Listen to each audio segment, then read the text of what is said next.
Twilight Star Studios is an independent comic creating studio from Springfield, Ohio.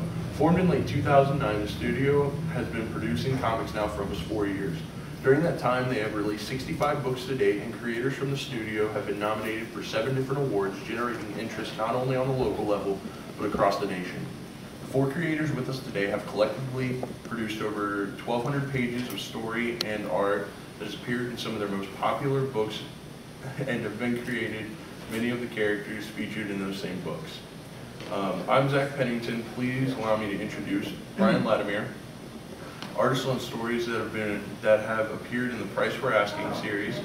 He has also provided art for Ron Fortier's Tale to Macabre, Pandemonium Spotlight, The Unnatural Source Book, Tales from the Field, and is currently illustrating The Unnaturals. Bill Gladman, writer and creator of Necrotrancer and The Unnaturals, co-creator and co-writer for Price We're Asking, and Rachel, Princess of the Sands, contributing writer to Pandemonium Spotlight and Tales from the Field, as well as writer and artist for Jack the Rabbit and Prodigy, executive editor of Twilight Star Studios. Rachel Gladman, contributing writer to Tales of the Field, Twilight Star Annual, Pandemonium Spotlight, and Twilight Star Team Up, co-writer and co-creator of Rachel, Princess of the Sands, contributing artist for The Unnatural Source Book, and editor of the Rock and Roll Hell Ride and Dark Rainbow line of books from Twilight Star. Stacy Gadsden, writer and artist and creator of Cygan and Cyberchrist, contributing writer and artist for Tales of the Field, contributing artist to Pandemonium Spotlight, Twilight Star Annual, Twilight Star Team Up, and The Unnaturals, creator of the Night. Creator of the what? Night. Created Night. Yeah. Creatures of the Night. Oh, Creatures of the Night. There you go. I guess it just says Creatures. Creatures of the Night, yes. Creator of the Night sounds. That's all right. That's He all is, right. Stacy Gadsden is the creator of the Night. We go down the line of people. Bill, first off, I thought it was very interesting how the 4 of you came to the panel today. What are the details behind that? Well, I'll start, and anybody else can chime in if they want. But we've been doing this panel at Gym City for 3 years now. And the first panel that we did, we had every member of the studio in here at one time, which is like 15 people. It was like a massive line of people, which was way too many people for a panel. So we thought this year 4 people would be a good size to have for the panel. And we didn't know who to have. Some of us a little bit more talkative than other people. So the studio came up with the idea that maybe the most productive people for the last year should be on the panel. And we put up a little thing on Facebook about people voting who they wanted to see at this panel. And the people you see here today got the most votes. So starting with Brian. Brian got the most votes out of everybody, which kind of hurt my feelings. But no, I'm just kidding. He deserves all the attention he gets. He's a very talented guy. Thank you, Bill. Then, I don't know, anybody else, any thoughts on that? No, you kind of got it all there, so. Rachel, what brought you to Twilight Star Studios? Oh, well, I graduated college in 2010, and I was having a little trouble finding work, so I'm like, okay, well, I'm just going to focus on what I love to do, and things will just come naturally. And so I started writing and inking and editing, and ultimately, like, it doesn't really matter. I can work a 9 to 5 anywhere else as long as I'm making comics with these guys. Then I'm living the dream. Stacy? Same question. Well, Bill came to me with it before, a couple of years back, and I worked short end, actually. Then, a couple of years ago, I saw him in the newspaper, and I was like, hold on, you know, let me go call him up. He's been waiting for my phone call. Yes, so I have. That's about how much that rose with that. And it's been productive, actually. So. I was going to say, you do the most pages out of anybody here, so. Yeah, when you go over that page count that you ran it off earlier, Yeah. the large majority is that man right there who writes and draws his own stuff. So he's a machine. Thank you, Dave. Ryan, what brought you? What brought me to Twilight Star? I was doing my own books, you know, by myself for a long time. Didn't really know anybody in the industry, in the indie group or anything. I worked with another studio for a brief period and decided that that group wasn't a good fit. Met Bill via that other group, and we talked, and if you ever talk to Bill for more than 5 seconds, you realize he's just a pure gentleman, and it's hard not to like him. And I believe at that point, the artist that was originally slated for Price for the Asking had to bow out and became available, and I decided I wanted to work on it. And they let me do it. I enjoyed it, and now I'm working on the Unnaturals, and it's been a lot of fun. It's really interesting because Brian, who ended up drawing that book, Price for the Asking, I've forgotten that there was another artist ever attached to that book. I cannot even remember who that guy is, because when I think of Price for the Asking, that's the only person I think about when it comes to doing that book. So, Well, Bill, what brought you to Twilight Star Studios? I'm kind of in the same situation that Brian was in. I mean, I had actually, we met in that other studio. Their production ideals didn't really mesh with what I thought we could do. We being me and Frank Rayner, another member of the studio, were also involved. But before that studio, I was involved in the studio that I met Stacy, called Dragon Sound Studios in Springfield, which was a studio that had a lot of talent and a lot of big dreams, but just nothing ever seemed to come out of it. And unfortunately, the studio came to an end when the founder died in 2000.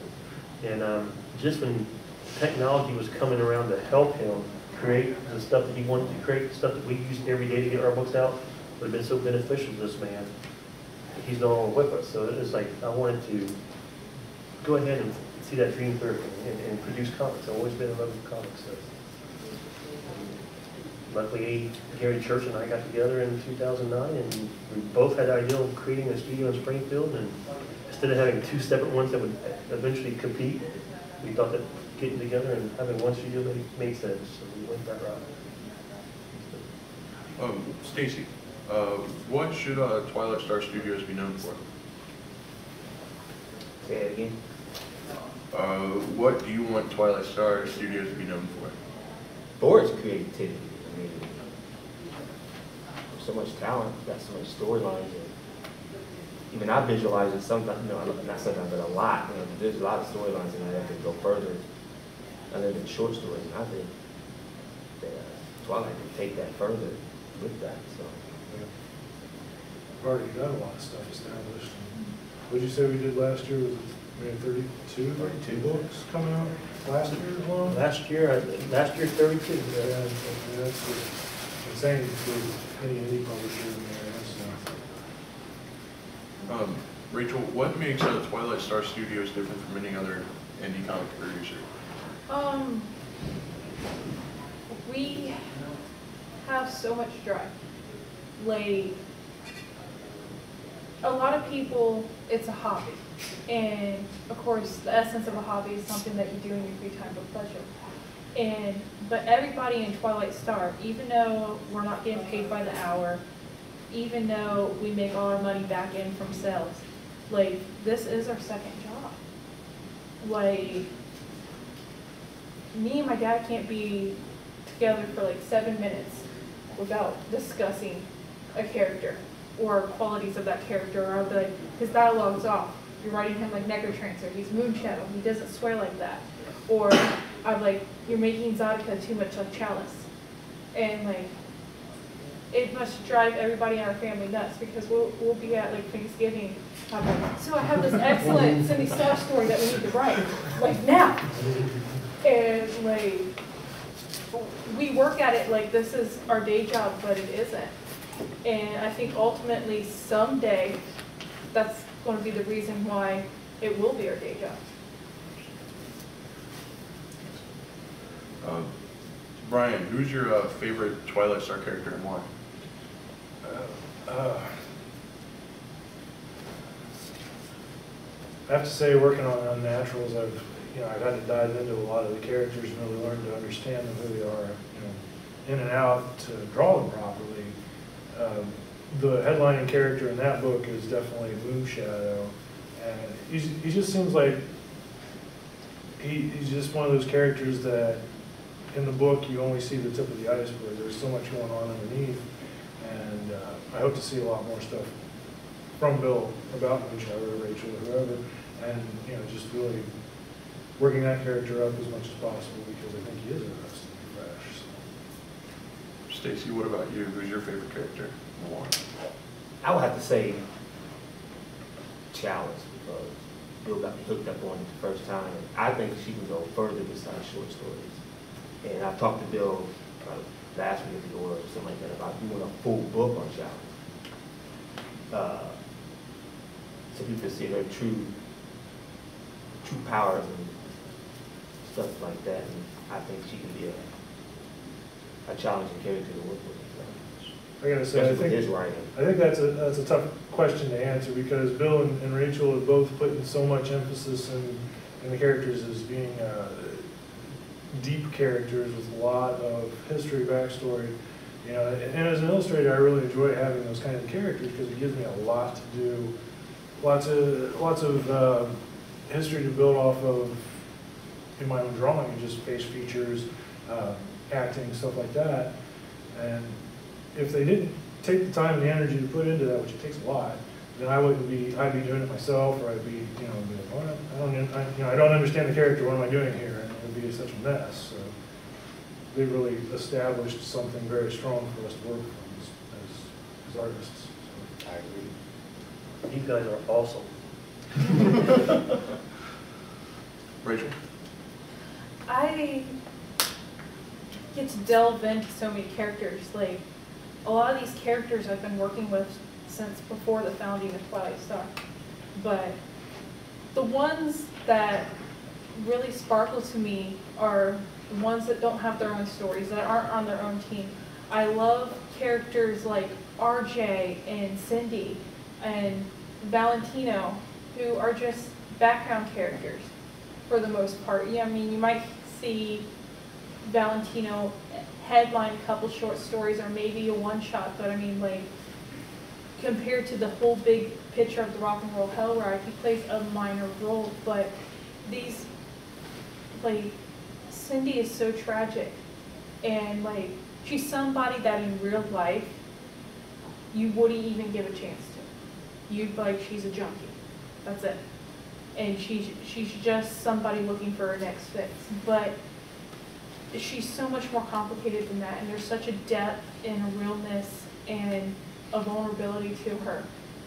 And I really think that we have amazing characters in the foreground like Necrotrancer and Chalice, but it's the really minor characters that give the story the three-dimensional quality that we want. And ultimately, my father and I like to write characters that are three-dimensional, but not only do you create that character, the main characters that are three-dimensional and the background characters that are three-dimensional, but you need it all to have that three-dimensional story. Well said. Bill? Me. Wow, I'm going against the grain a little bit. I mean, everybody's mentioning characters that are featured in the cast of the Unnatural books or the Rock and Roll Hell Ride books. But I have to say my favorite character is probably Jack the Rabbit. Is a character that I've been working with one way or another since 1987. Character has a lot of my personality in that character, and it exemplifies a lot of my influences from comics, which is I grew up on the Jim Starlin, Adam Warlock stuff, so there's a great aspect to that in those stories.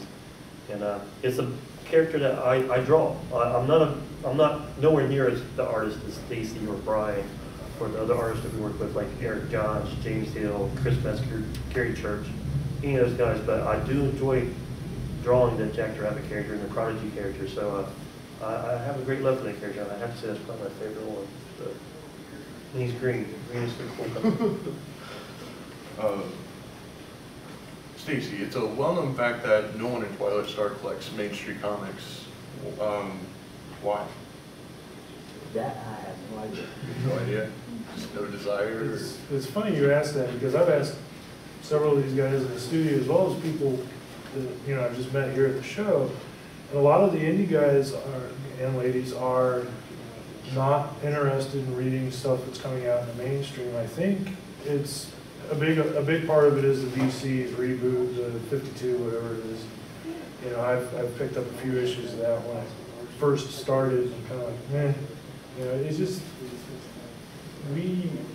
I know for myself, I really take a lot of joy in creating the comics. And so if I'm reading something that feels like it's just not something that the creators involved with it were enthusiastic about, I'm like, why in the hell should I be enthusiastic about it? So I'm more into manga anyway, so. I'm a born editor. It's like if you put everything I do in Twilight Star, ranked by importance, editing is my life.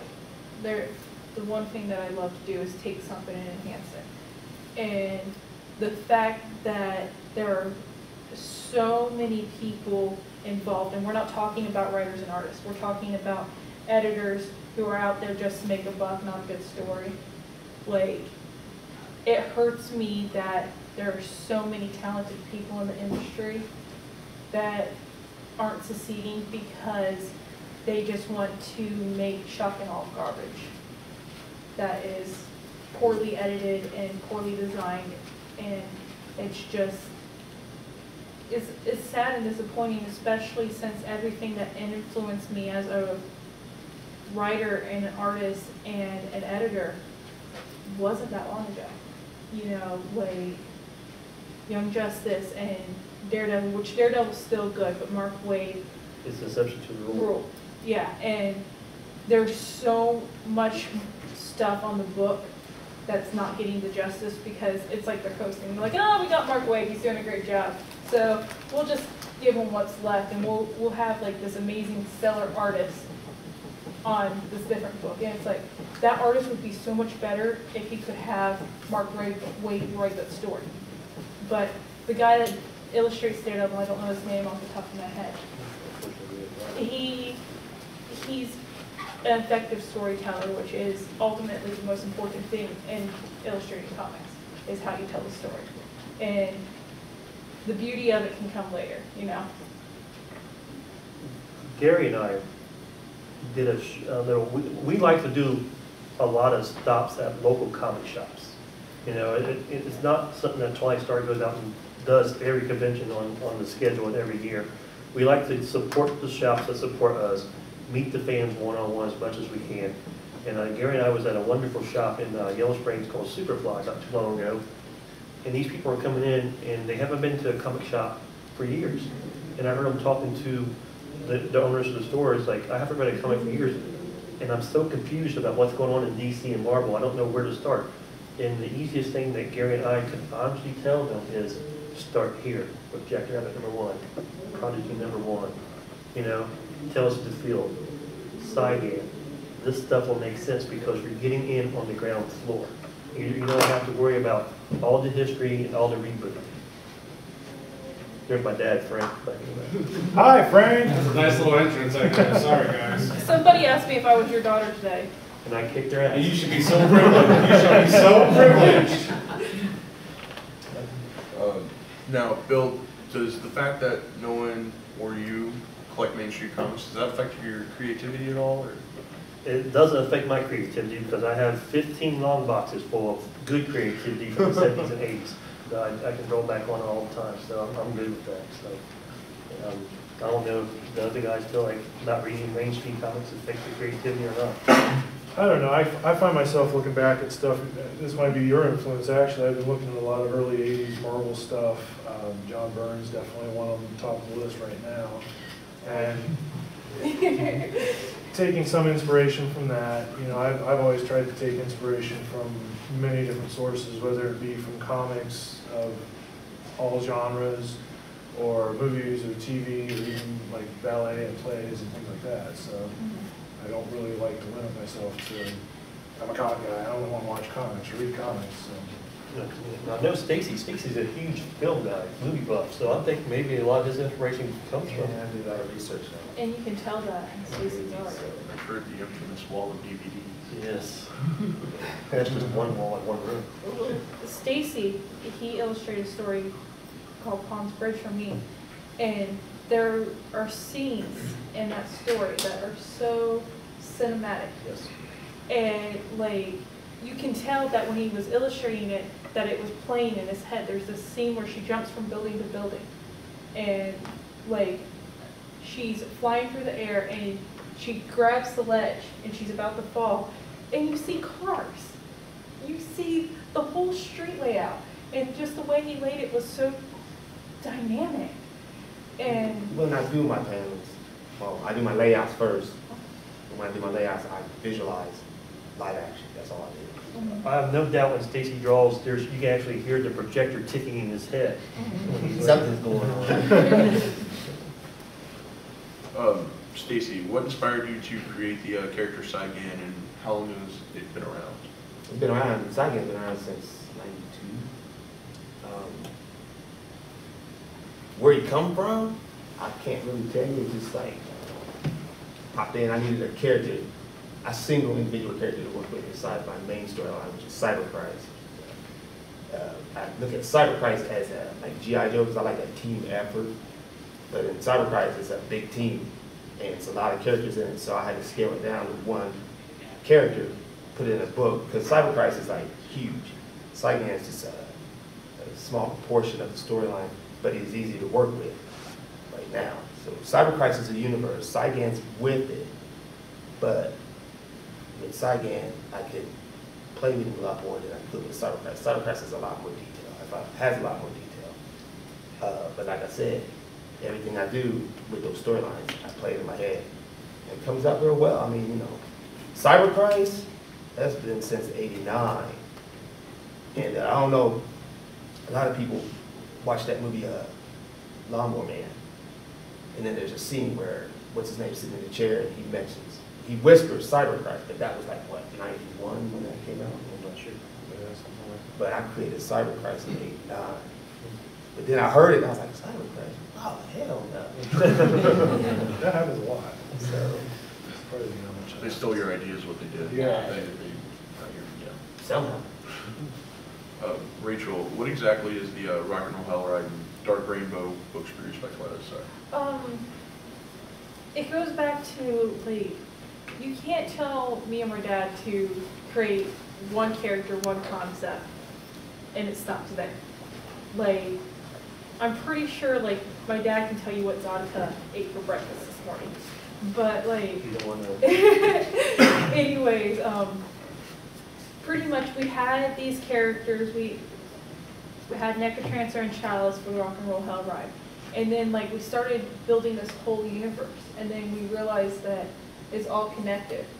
And so we're like, well, we're very big on branding. So we're like, okay, well, this is the Rock and Roll Hell Ride. And with Dark Rainbow, my dad, it's kind of weird because sometimes I talk about Jack the Rabbit, I'll mention my older brother because Jack's his other baby. And he came before me. Like, Jack was around 87. right around the time where I became the twinkle in his eye. So, like, just when he was dreaming of having a kid, that Jack was created around that time. He didn't know that he was going to have 2 in 1 year, I guess. But, so he created Jack, and there's this amazing character in Jack called the Dream Child, Jeffrey Hedges, who is this manipulator of the universe. He's trying to make everything fall into this perfect place.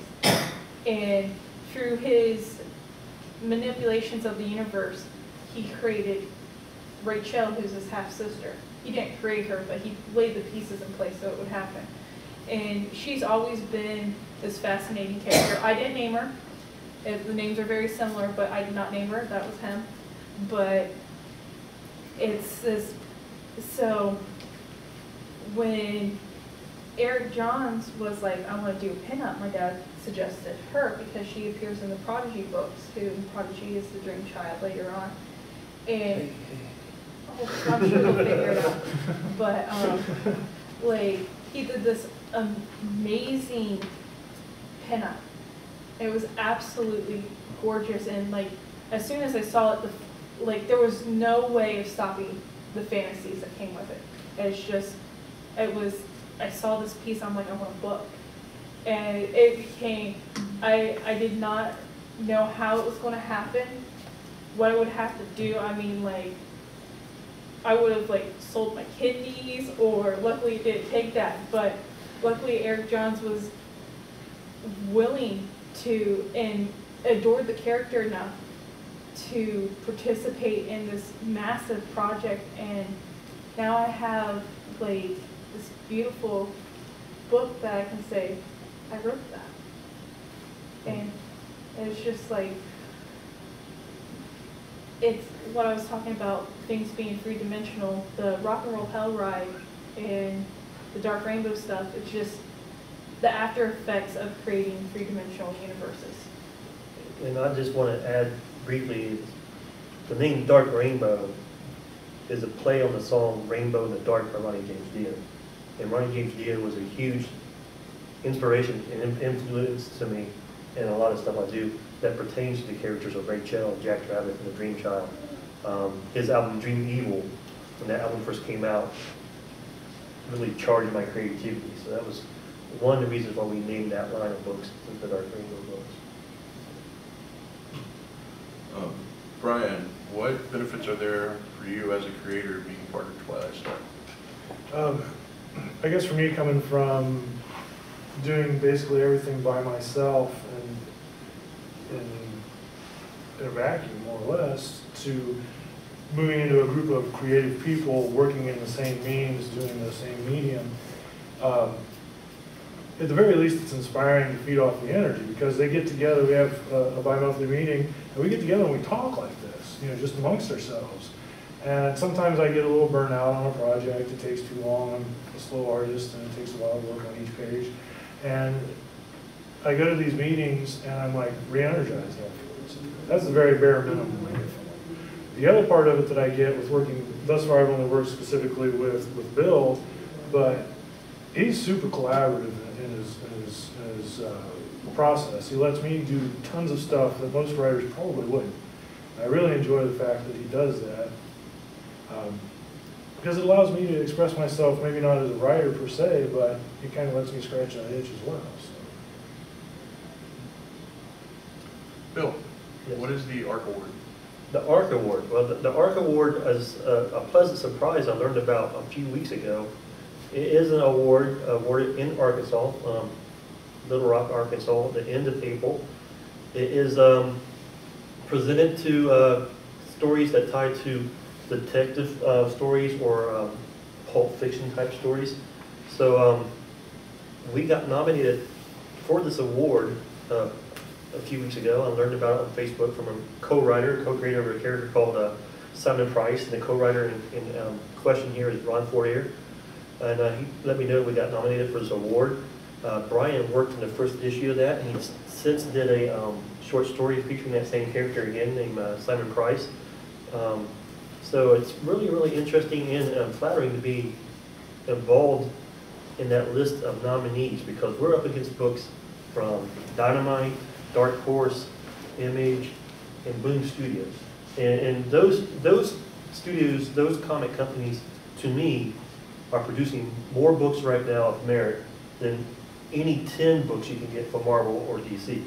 So we're right in the midst of the creative pool of energy that we really want to be in. Even if they look at the book or whatever and say, you know, it's not what we want and it's not going to get the award, it's just very, very honored to be involved in that group of creators and books. When I looked at the list of nominations, it wasn't just comics. Comics was one subset of all the categories available. There was all sorts of movies, or not movies. Was there movies on there? I don't think. I'm not sure.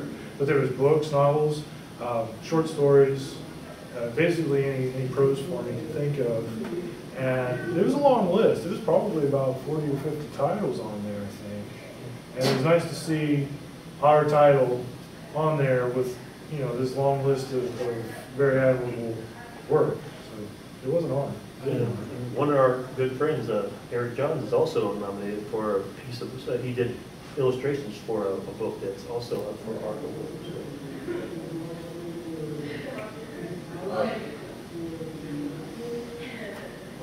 Stacy, you're mostly known for writing and drawing high-tech, cyborg-filled sci-fi action adventures. How did Bill convince you to try your hand in drawing horror film, horror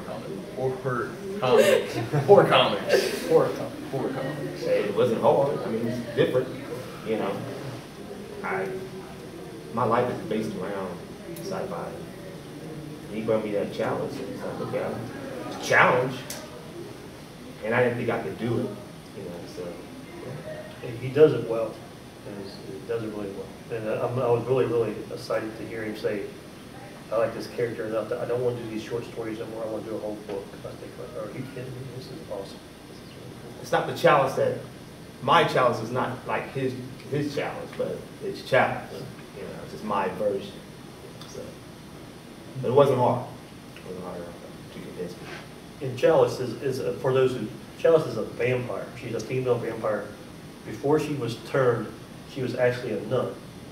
So she has these really strong religious beliefs. She was a missionary. A missionary. She wasn't a nun. I've been corrected by my editor. But she has these strong religious beliefs, and she actually feels that vampirism is a insult on her Christianity because of the 3 days it takes to turn into a vampire, so on and so forth. But in the long run, she can go into churches. She's not affected by the cross. She can do a lot of things that vampires can't do, and I think Stacy enjoys those type of elements when we work on stories that feature that character. Rachel, what is the best and worst part about working with your father? The best part is that, my dad's my best friend. Like, it's always been that way. It'll always be that way. I'll give this guy. Sorry. But, my dad's my best friend in the entire world. And it's like hanging out with your best friend every single day. And doing stuff that you and your best friend love every single day. And like, even going out to lunch. What did I mention at lunch that you were like, oh, Walking Dead. How much the graphic novels are so much better than the TV show. And how the TV show just falls short. But In our opinion, not just all any Walking Dead fans out there. but like, we are so similar, and it's really nice. But the hardest part is like, there's like this weird blur where like, when are you the business partner and when are you a father and daughter? And like, sometimes it's frustrating. Like, even taking back to the original run of Jack the Rabbit, I was like 11 years old and we were arguing about paper stock. Like, and he went with his choice. And Terrible choice. It was the wrong decision, and he should have listened to the 11-year-old. But like, the thing is that like, because we're so passionate about our relationship and we're so passionate about the genre, that we argue. And it sucks, because you don't want to argue with your best friend. But, and like, there's times where my dad is my business partner when I want him to be my dad. And then there's times where he's my dad and I want him to be my business partner. But there's going to be that overlap, and it can't be avoided. But in the end, it's like 100% worth it. There is a scene, page 1 of the book that she just talked about, Rachel, Princess of the Sand, that I thought we were going to get a fist fight over. Because she wanted it to look this way, she wanted the character here and there. I was like, no, it doesn't work because the bed would be right here. And it's really crazy. And we're in the middle of the room animating like how this room is supposed to look. Brian, can you tell us a little bit about the book you're working on now, Young Naturals? Yeah, as I understand it, Bill had come up with this, well, correct me if I'm wrong, it was the title was based off of somebody else's, a friend of yours idea. Was it the same gentleman you spoke of? Yes, Daryl Buckley. Okay. The Unnaturals is, essentially it's a superhero story, but there are lots of horror elements in it. It's the grouping of a lot of the characters we talked about. Moonshadow, Chalice, Exotica, and just this whole cast of characters that Bill and Rachel have come up with over the years. It's the team-up story. The story that I'm working on specifically is how they come together. It brings in some of the major villains, as any good story would do at this point in issue 1. Bill definitely has his fingerprint on the story itself because the characters and the story are based on a lot of his musical influences, as he always brings in. Fortunately, I like a lot of those, except for, the one, Anyway, what was the question? Just the unnaturals in general. Right, the Unnaturals as a whole, it's a lot of fun because it does have a different feel to it than your average superhero. The average superhero story is all goody-goody or whatever, and these have that horror element to it, which is a little different for me. I'm not a big horror fan myself, so for me to dive into that stuff is a bit new and more interesting. I like trying new genres and diversifying as much as I can.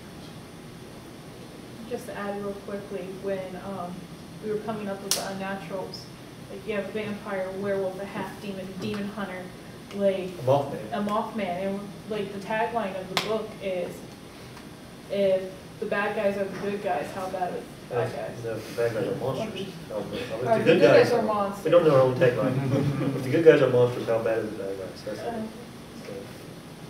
But in the Unnaturals, as Brian mentioned, when we were involved in Dragon Sound Studios, Daryl Buffington had this huge story concept that evolved around these cosmic entities that he called the Unnaturals.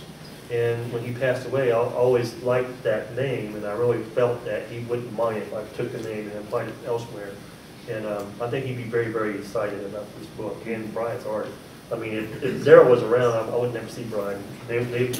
He'd steal him, and they go off somewhere for like a sabbatical for 9 months. And, so it would be crazy. Bill, you've worked with a very long list of very talented indie writers and artists. Is there anybody who you haven't worked with yet that you want to? Yeah, there is one or two people. One, I do want to say that long list of people is wonderful to have all these talented artists like Steve Richardson here in the crowd, like Eric Johns, Brian, Stacy, Chris, Seth Lyons, James Hill, that have the confidence to want to work with this material, and the belief that they want to work with this material is immensely, I don't know, it's just hard to believe at times. But it can also spoil a person too. Like I did a panel with Chad Lambert earlier, and he was talking about how this one artist did this character so well that he never wanted another person to do that character.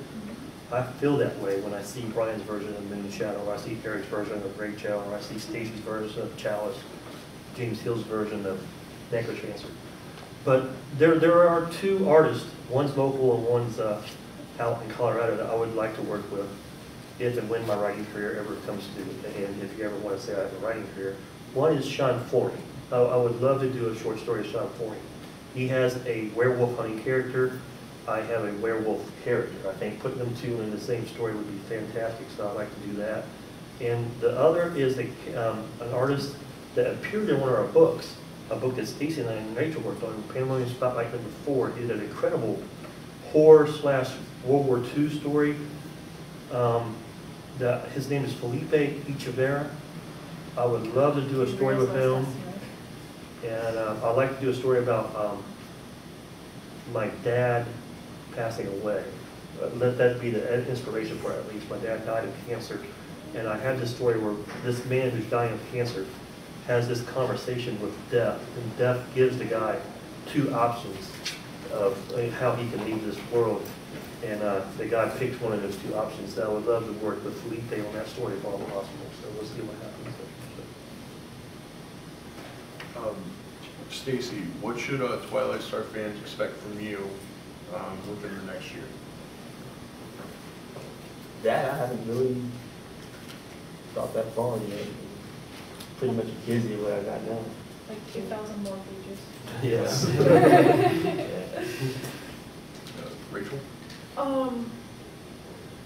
I really expect in the next year the depth and intensity of my writing will be realized. I'm kind of cocky and arrogant. There's not very many things that I can be confident about in my life, but my writing in my editing and my oversight of the Rock and Roll Hell Ride and the Naturals. But they're like, Rachel, Princess of Sam is like, debuts this weekend, is absolutely stellar. Twilight Star Team Up, like, the original artist that we had on it was amazing, but then James Hill came in, and it's just, I really want to hit on all cylinders with everything that I do. I'm such a positive and cheery person, but I write a lot of dark material, and I'm really excited about that coming out because I love the darker quality of our material. I love that we make comics for grown-ups, you know, it's not flash and action and just chicks with big boobs. We have plenty of that though. But I like that there's a underlying level of intelligence and complexity to our stories. Bill, what can we expect from you? From me? Yes, from you. I have been enjoying a lot of inking recently. I'm inking some stuff from James Hill, I'm inking some stuff that Steve Richardson's turned in. So I want to turn the notch up, I want to turn the knob up and ink a little bit more. I want to go into overdrive with my writing and write all the comic stories that I think any artist that I'll be working with would need for the next year before June 1st. And after June 1st, I'd like to focus on a couple of novel ideas I have. That, you know, I'd like to do a couple. There's a Jack the Rabbit novel out there. There's a horror novel that features a character named Vincent Michaels I'd like to work. And I own Ron Fourier, another Ravenwood story. So I'd like to do some of that stuff. Right. I'd like to get a Naturals one though. That project has been a lot of fun, but it's also been a headache because of time. Just taking much longer than anticipated. Like I said, I'm slow, and that's what it's. Brian has a big editorial eye, so his stuff is, I think he's hard on himself about the process, but he approaches his art like an editor approaches a story. So he does it on all levels. Yeah. Stacy, oh, we already asked Stacy. Any questions from the audience? All right. No questions or comments? We'll answer. Anything. We don't bite. Hard. Stacy knows. Well, thank you for showing up. Any other questions, Zach? You can wing it. I got a question. When you guys make your characters and your stories, do you guys start like you already have the ending, or do you just make it up as you go along? Depends on the character. Depends on the character. Do you have an ending to Cygan? Not Cygan, Cyber Crisis. Cyber Crisis is the end. There's an ending for Jack the Rabbit, there's an ending for Necro Transfer, there's an ending for the Unnaturals. It's just getting there. Mm-hmm. I know where it's going and how long is it going to take before it Right. gets there. Mm-hmm. Like, I have characters, like I was working on a piece called Anti-Humans, and it was going to be in comic. Now it's looking like a novel adaptation, which a lot of changes are going to have to be made. But I'm trying to hop on that dystopian train before it leaves the station. But, like, I created a character in that story to die. And to make an impact. And John, you don't know which, I hope you don't know which one it is, but everything in there is intentional, but then Like the one named Phoenix. no. But, and then like, there's characters like Rachel where you don't know, like, ideally I'm sure there is an ending, but she's so intertwined with this timeline, and it stretches and bends, and you don't know where exactly it's going to end because there's so many twists and turns that I can't even anticipate yet. you're going to say something, Brian? I was just going to answer that question a little differently since I'm a penciler and not a writer. It's fun for me to put background characters in the scenes to just, not fill up space, but just to give it depth. And a lot of times I'll use people I know in real life as background Yes. characters. I mean, I've used my friend Paul Lee, I've used Bill and Stacy in some pages. My girlfriend and I, you know, just whoever's available or whoever pops into my head at the time. And sometimes every once in a while it's just to piss somebody off. The guy pushing the broom. Yeah. Well, Zach, thank you very much for a great panel, and thank you guys for attending. Please stick around. The next panel is going to be just as entertaining, if not more so. It's the $25,000 Pyramid. It's a classic take on a TV game show with comic trivia. So I'll be here, Frank will be here, Brian, Stacy, Rachel, thank you all for being part of this panel. That's all. I think it was the best Twilight Star panel we ever had.